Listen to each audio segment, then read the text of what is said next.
बिस्मिल्लाहिर्रहमानिर्रहीम। अस्सलाम वालेकुम। डियर स्टूडेंट्स, आज हम फर्स्ट ईयर बायोलॉजी से नेक्स्ट चैप्टर डिस्कस करने जा रहे हैं जो है forms and functions in plants. जैसा कि नाम से ज़ाहिर हो रहा है कि ये जो चैप्टर है हमारा टोटली जो है वो प्लांट्स से डील करेगा। इस चैप्टर का जो फर्स्ट टॉपिक है वो हमारे पास है nutrition. So let's start. First topic से स्टार्ट लेते हैं कि न्यूट्रिशन क्या है। न्यूट्रिशन को पहले डायग्राम से समझते हैं, फिर देन इसको प्रॉपर डिफाइन करते हैं। ये हमारे पास प्लांट बॉडी है।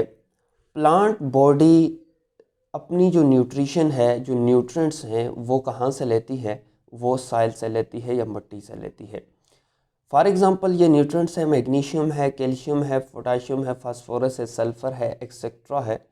ये सारे जो न्यूट्रिएंट्स लेने का जो प्रोसेस होता है, जो प्लांट्स लेते हैं, किस लिए लेते हैं? अपनी ग्रोथ के लिए, डैमेज हो जाए तो उसकी रिपेयरिंग के लिए।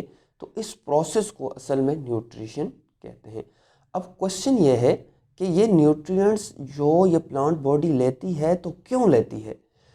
इस वजह से लेती है क्योंकि बॉडी के अंदर कुछ केमिकल रिएक्शंस होते हैं जिनको हम कलेक्टिवली मेटाबॉलिज्म कहते हैं। तो यहाँ पे मैंने लिख लिया है the chemical process that occur within living organism in order to maintain life.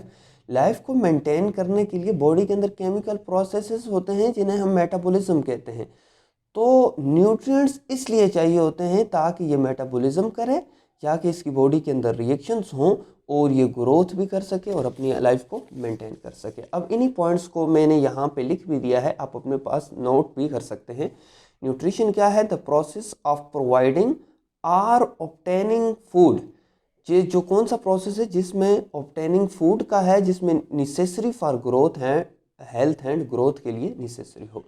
इसको हम दूसरे वर्ड्स में यूँ कह सकते हैं the sum total of all the process involve in taking and the utilization of elements. वो सारे प्रोसेस जो टैकिंग और यूटिलाइजेशन ऑफ एलिमेंट्स में इन्वॉल्व होते हैं, through which growth, repairing and maintenance in organism are accomplished. जिसके through growth भी होती है, रिपेयर भी होती है, इवन के जो ऑर्गेनिजम्स है उसकी जो है वो मेंटेनेंस इससे अकम्प्लिश्ड होती है, कंप्लीट होती है। अब न्यूट्रिएंट्स की बात करते हैं। न्यूट्रिएंट्स क्या हैं?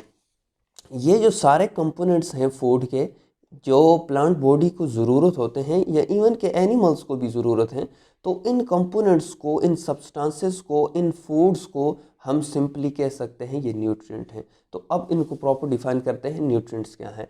A substance that provides nourishment. वो सब्सटेंस जो हमें नरिशमेंट प्रोवाइड करता है, essential for maintenance of life and for growth. जो मेंटेनेंस ऑफ लाइफ के लिए इंपॉर्टेंट हो और ग्रोथ के लिए इंपॉर्टेंट हो।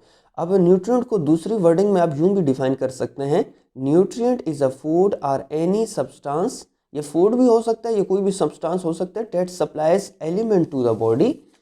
जो element to the body supply करे, नेसेसरी फॉर मेटाबॉलिज्म, जो मैंने अभी आपको बताया metabolism.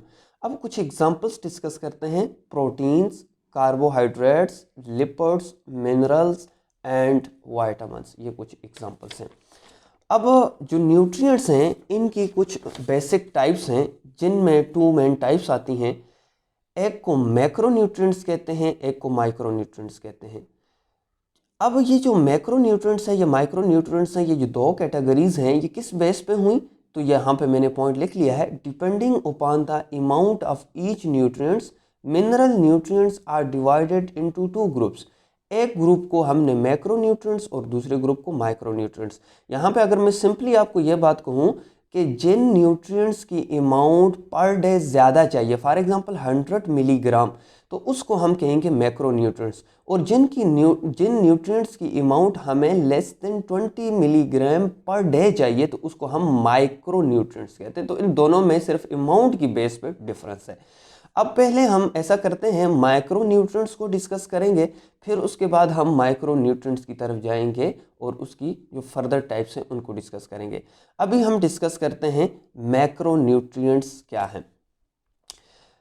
Macronutrients the type of nutrients which are essential in relatively large amount, जो ज़रूरत है लार्ज अमाउंट में to the growth and the health of living organism, जो ग्रोथ के लिए और हेल्थ के लिए लिविंग ऑर्गेनिजम्स की।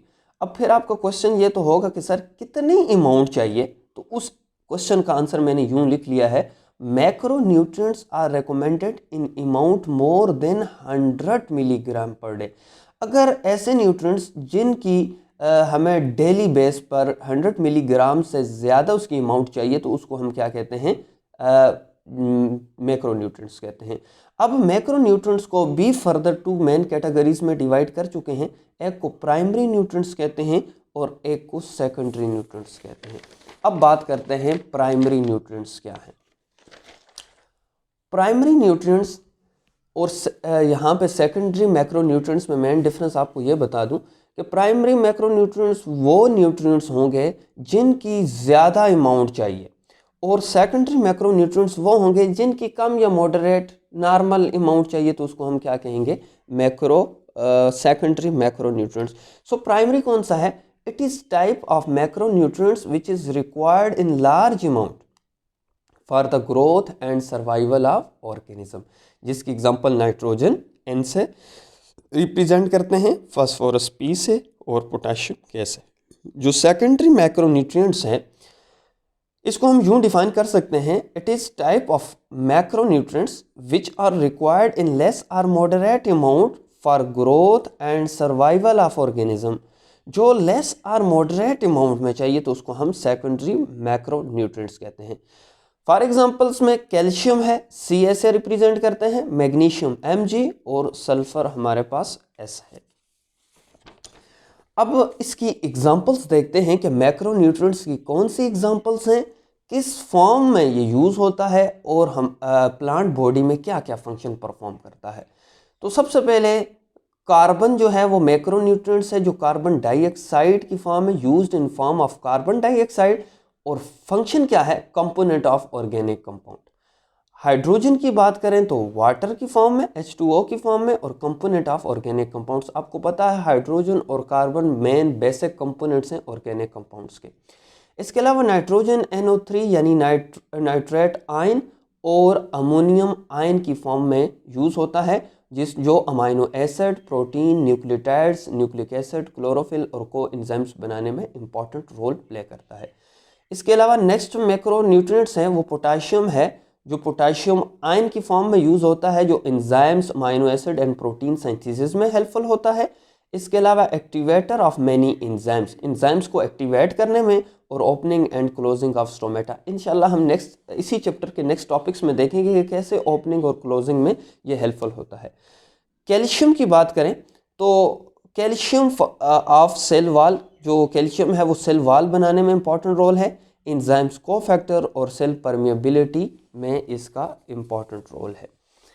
इसके अलावा अगर हम फास्फोरस की बात करें तो फास्फोरस एसिड की फॉर्म में, H2PO4 की फॉर्म में, और H3PO4 यानी फास्फोरिक एसिड की फॉर्म में यूज़ होता है। और किस काम के लिए यूज़ होता है, तो इसके मोस्ट इंपॉर्टेंट फंक्शन है प्लांट बॉडी में, कौन से हैं, formation of high energy phosphate compounds. For example आपने नाम सुना होगा ATP और ADP, तो ये वहाँ पे एनर्जी करेंसी बनाने में इसका इंपॉर्टेंट रोल है। Nucleic acid phosphorylation of sugars, जो हम बायोएनर्जेटिक्स के चैप्टर में डिस्कस किया था।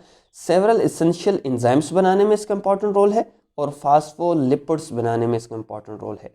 मैग्नीशियम की बात करें तो मैग्नीशियम आयन की फॉर्म में, पार्ट ऑफ क्लोरोफिल मॉलिक्यूल्स। आपको पता है क्लोरोफिल वो मॉलिक्यूल्स होते हैं जो फोटोसिंथेसिस में हेल्पफुल होते हैं, और कोएंजाइम्स ए में मैग्नीशियम का एक इंपॉर्टेंट रोल है।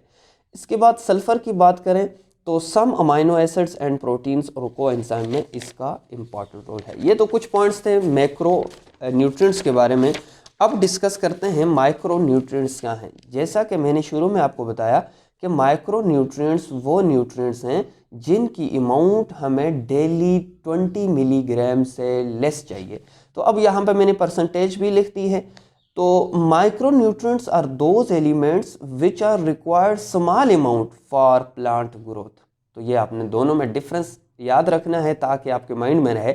अब फिर आपको क्वेश्चन ये तो होगा कि सर वो कितनी अमाउंट होनी चाहिए जिस बेस पे हमने माइक्रो न्यूट्रिएंट्स और मैक्रो न्यूट्रिएंट्स में डिफरेंशिएट किया है।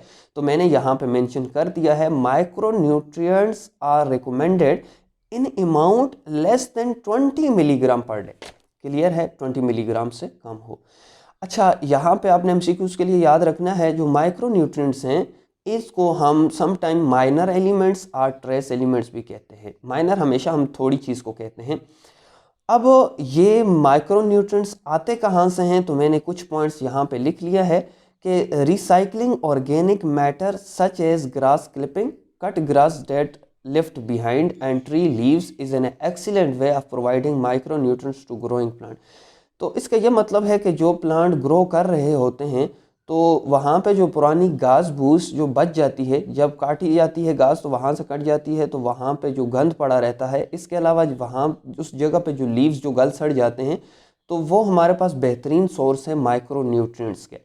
अब एग्जांपल्स देखते हैं माइक्रो न्यूट्रिएंट्स की। एग्जांपल्स क्या हैं? आयरन है, क्लोरीन है, मैग्नीज है, जिंक है, मोलिब्डेनम है, इसके अलावा कोबाल्ट है, सोडियम है, बोरान है, क्लोरीन है। अब कुछ एग्जांपल्स को टेबल की मदद से समझने की कोशिश करते हैं कि कौन सा माइक्रो न्यूट्रिएंट किस फॉर्म में यूज़ होता है और प्लांट बॉडी में उसका फंक्शन क्या है। तो सबसे पहले क्लोरीन की बात करें तो क्लोरीन जो है वो chloride ion Cl- chloride ion की फॉर्म में यूज़ होता है और क्या काम करता है? Osmosis and ionic balance, probably essential in photosynthetic reaction that produce oxygen। जो photosynthetic reactions में बहुत ही important रोल प्ले करता है। इसके अलावा कॉपर की बात करें, कॉपर आयन की फॉर्म में यूज़ होता है और एक्टिवेटर ऑफ मेनी इंजाइम्स, बहुत सारे इंजाइम्स को एक्टिवेट करने में इसका इंपॉर्टेंट रोल है। कोबाल्ट की बात करें तो CO की फॉर्म में यूज़ होता है, कोबाल्ट आयन की फॉर्म में, required for nitrogen fixing bacteria, nitrogen fix करने वाले बैक्टीरिया को जो है वहाँ पे इसका इम्पोर्टेंट रोल है। इसके बाद मैग्नीज की बात करें तो ये एक्टिवेटर ऑफ सर्टेन एंजाइम्स, और इसके बाद मोलिब्डेनम जो है MOD जो ट्रांजिशन एलिमेंट है, जो नाइट्रोजन फिक्सेशन और नाइट्रेट रिडक्शन में इसका इम्पोर्टेंट रोल है। अब इसके बाद नेक्स्ट अगर बात की जाए तो यहाँ पे मैंने नेक्स्ट जो माइक्रो न्यूट्रिएंट्स है वो आयरन है। आयरन दो फॉर्म में यूज़ होता है, फेरस आयन की फॉर्म में भी और फेरिक आयन की फॉर्म में भी, जिसमें chlorophyll synthesis, cytochromes and nitrogenase में इसका एक इम्पॉर्टेंट रोल है। अब लास्ट में अगर सोडियम की बात की जाए, सोडियम आयन की फॉर्म में यूज़ होता है, जो ऑस्मोटिक एंड आयोनिक बैलेंस में and probably not essential for many plants, बाज़ ऐसे प्लांट्स हैं जिनके अंदर इसकी ज़रूरत भी नहीं होती। Required some marsh, desert and salt species, लेकिन उन स्पीशीज़ में इसकी ज़रूरत होती है जो डेजर्ट में रहते हैं, दलदली जगह में रहते हैं। इसके अलावा जो साल्ट स्पीशीज़ उन पानी में रहते हैं जिसमें ज़्यादा जो है वो साल्ट्स की अमाउंट होते हैं। May be required by all plants that utilize C4 photosynthesis. ये बायोएनर्जेटिक्स में हम पढ़ चुके हैं C4 फोटोसिंथेसिस क्या है, तो उसमें एक इम्पॉर्टेंट रोल है। तो इंशाल्लाह हम नेक्स्ट लेक्चर में दोबारा मिलते हैं, तब तक के लिए इजाज़त दीजिए। अल्लाह हाफ़िज़।